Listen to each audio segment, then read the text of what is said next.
एक नहीं 126 कारण है क्यों आदमी को शाकाहारी होना चाहिए। मैंने कहा समस्या ही अलग है। आप अगर देखें तो इंसान की आंतें जो बनाई गई हैं वो अलग तरह की हैं, क्योंकि इंसान शाकाहारी है और जितने भी शाकाहारी जीव होते हैं उनकी आंतें लंबी होती हैं और जो मांसाहारी होते हैं उनकी आंतें छोटी होती हैं। और जो शाकाहारी होते हैं तो उनकी आदत होती है कि वो घूंट भर के पानी पिया करते हैं, और जो मांसाहारी होते हैं वो चाट के पानी पीते हैं। बनाने वाले ने इतनी अलग अलग तरह की पहचान दी है। कुत्ता हो, बिल्ली हो, शेर हो, चीता हो, इनको आप पानी पीते हुए देखना, ये घूंट भर के नहीं पीते, ये चाट के पानी पीते हैं, क्योंकि ये मांसाहारी हैं। और जितने भी शाकाहारी जीव हैं वो घूंट भर के पानी पीते हैं। इंसान भी घूंट भर के पानी पीता है। हम लोगों की पहचान अलग दी गई है। मैंने वो कारण बताने शुरू किए। उसके बाद में ये अच्छी बात रही कि उन लोगों ने बहुत मान दिया, बहुत प्यार दिया, लेकिन आपको फिर मैं वहीं लेकर चलता हूँ कि वो जो मालिक है दुनिया का, वो सबको सब कुछ देने के बाद भी, सबको मालिक बनाने के बाद भी आखिर में यम वाला रूप धारण करता है। यम का मतलब होता है जो इंचार्ज है, जो आखिर में चार्ज ले। तो चार्ज लेते समय में ये भी देखा जाता है कि इसको क्या क्या दिया गया था। अगर पुरानी कुर्सियां टूटी फूटी हो तो चार्ज के समय उनको भी लिखवाना पड़ता है, ये भी दी गई थी, ये भी दी गई थी, लिस्ट में पूरा करवाना पड़ता है। आपको जो भी कुछ दिया गया था पूरा गिन गिन कर एक एक चीज वापस लेगा। इसलिए ये ध्यान रख लीजिए, अगर वो देना जानता है तो वो लेना भी जानता है, इसीलिए उसको प्रभु कहा जाता है। और शब्द बड़ा अद्भुत है। कृष्ण भगवान कहते हैं भरता वही है, पालन पोषण वही है, प्रभु मालिक भी वही है। लेकिन इतना होने के बाद भी, सब कुछ देने के बाद, अगला एक शब्द उन्होंने कहा, साक्षी। तुम अच्छा करो या बुरा करो वो सिर्फ देखता है, विटनेस बना हुआ है, रोकेगा नहीं, टोकेगा नहीं कि ये क्यों कर रहा है। कर्म करने का अधिकार उसने तुम्हें दे दिया, लेकिन तुम्हें कहीं पर भी टोकता नहीं। इसलिए सबको स्वतंत्र बना दिया भगवान ने।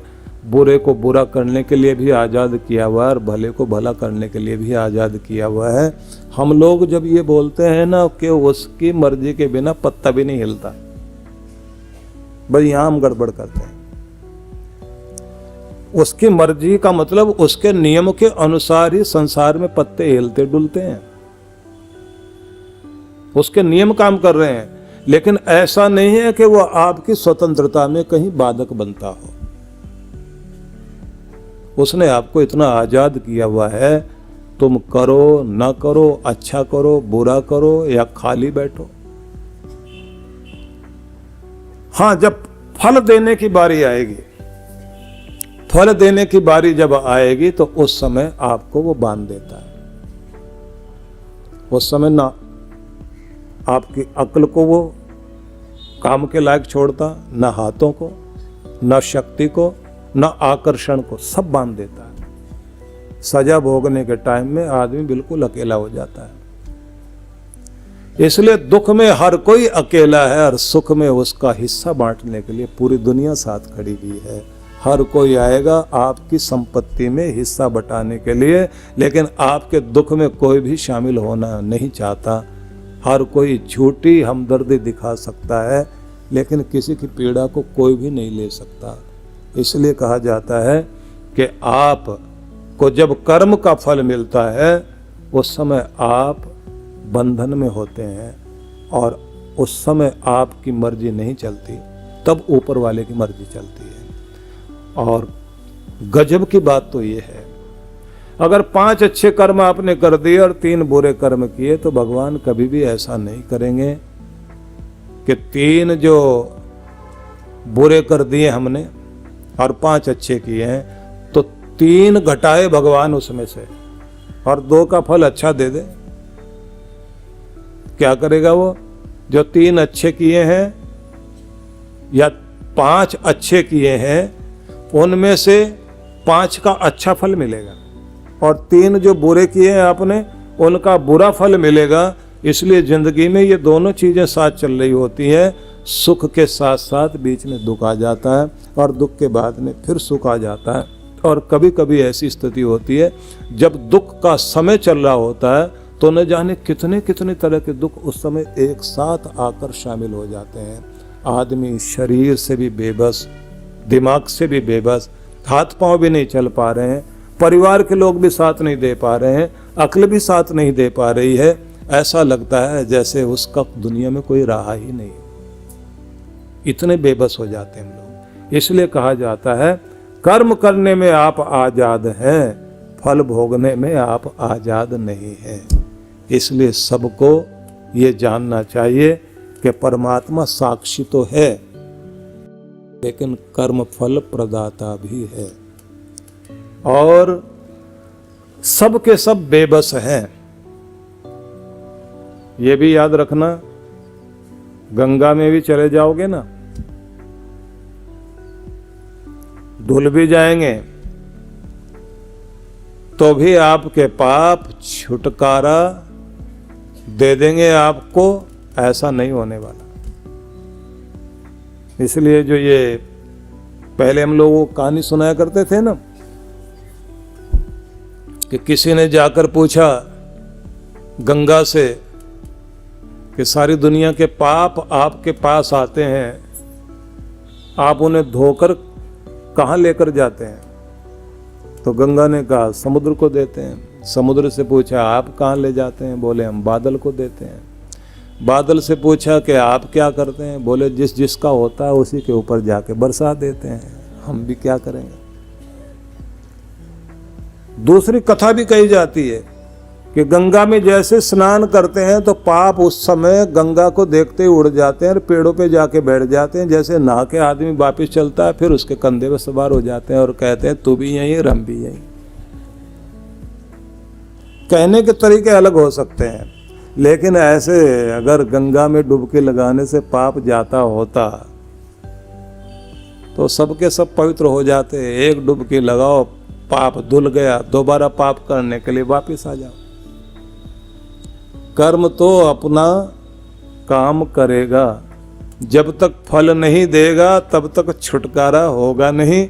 इसलिए अच्छा यही है कि आप जब कर्म कर रहे होते हैं उस समय सोचें। समझदार आदमी करने से पहले सोचता है और ना समझ आदमी करने के बाद सोचता है कि मैंने क्या कर दिया। समझदार सोचता है मैंने क्या करना है, इसलिए क्या कर दिया और फिर माथे पर हाथ लगाएं, इससे अच्छा है क्या करना है इसके बारे में पहले सोच कर चलें। और अच्छा करते रहने से आपकी आदतें बन जाती हैं अच्छाई की। बुरा करते रहने से बुरा करने की आदतें बन जाती हैं। फिर आदमी से कितनी भी कोशिश करें वो बुरा ही होगा। एक सज्जन थे हमारे पास में, वो जब भी आते थे कुछ न कुछ किसी का काम बिगाड़ के आते थे और काम बिगाड़ने के बाद पास में आके बोलते थे और कोई सेवा।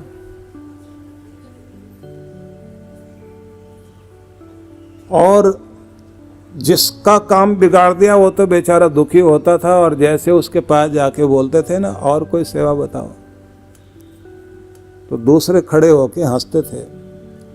अब उन्होंने ऐसे करते करते 5-10 आदमियों को तो दुखी कर ही दिया। एक दिन वो सारे 10 के 10 इकट्ठे हो गए। उन्होंने कहा हम भी थोड़ा करें आज। उन्होंने उसके 5-10 काम एक ही दिन में एक साथ बिगाड़े और बिगाड़ने के बाद उसके पास एकदम जो वो माथा पीट रहा था अपना, तो सारे इकट्ठे हुए और एक साथ बोले और कोई सेवा। उसके बाद उसने कानों पर हाथ लगाया, बोला आज के बाद ऐसी मजाक नहीं करूंगा। मजाक करते समय बहुत अच्छा लगता है लेकिन मजाक की जो मजा ले रहे थे ना बाद में उसकी सजा भी तो आती है। हर मजा कहीं ना कहीं सजा तो देता ही है। तो जब आप कर्म करते हैं गलत करने में उस समय मजा बहुत आता है लेकिन बाद में उसकी पीड़ा बहुत अधिक होती है। इसलिए बुराई में आकर्षण भगवान ने पहले दे दिया है, अच्छाई में पहले आकर्षण नहीं दिया लेकिन उसका आकर्षण बाद में दिखाई देता है कि ये कितनी अच्छी चीज थी। तो हमें अपनी आदतों को उस रूप में डालना होगा जो हमें शुभ की ओर ले जाए। ये बात बहुत ध्यान से सुनने की है, क्योंकि आपसे आपका कर्म कराती हैं आपकी आदतें, आपकी जिंदगी को चलाती हैं आपकी आदतें। आदतें धीरे धीरे बनती हैं, ज्यादा रिपीट करने से वो मजबूत होती हैं, और बार बार उन्हें रिपीट करने से वो इतनी स्ट्रांग हो जाती हैं कि जैसे किसी पौधे को शुरू में तो आप उखाड़ कर फेंक सकते हैं, लेकिन जब वो पेड़ बन जाता है फिर तो औजारों से काट कर और मशीनें लगा लगा कर जड़ें उखाड़नी पड़ती हैं, तब भी आसान नहीं रहता। कोई भी जड़ रह जाती वो फिर से अंकुरित हो जाती है। जिस समय आप किसी एक बुरी आदत की शुरुआत कर रहे होते हैं, उस समय ही उस पौधे को उगने से पहले या उग भी जाए तो पेड़ बनने से पहले उखाड़ दीजिए।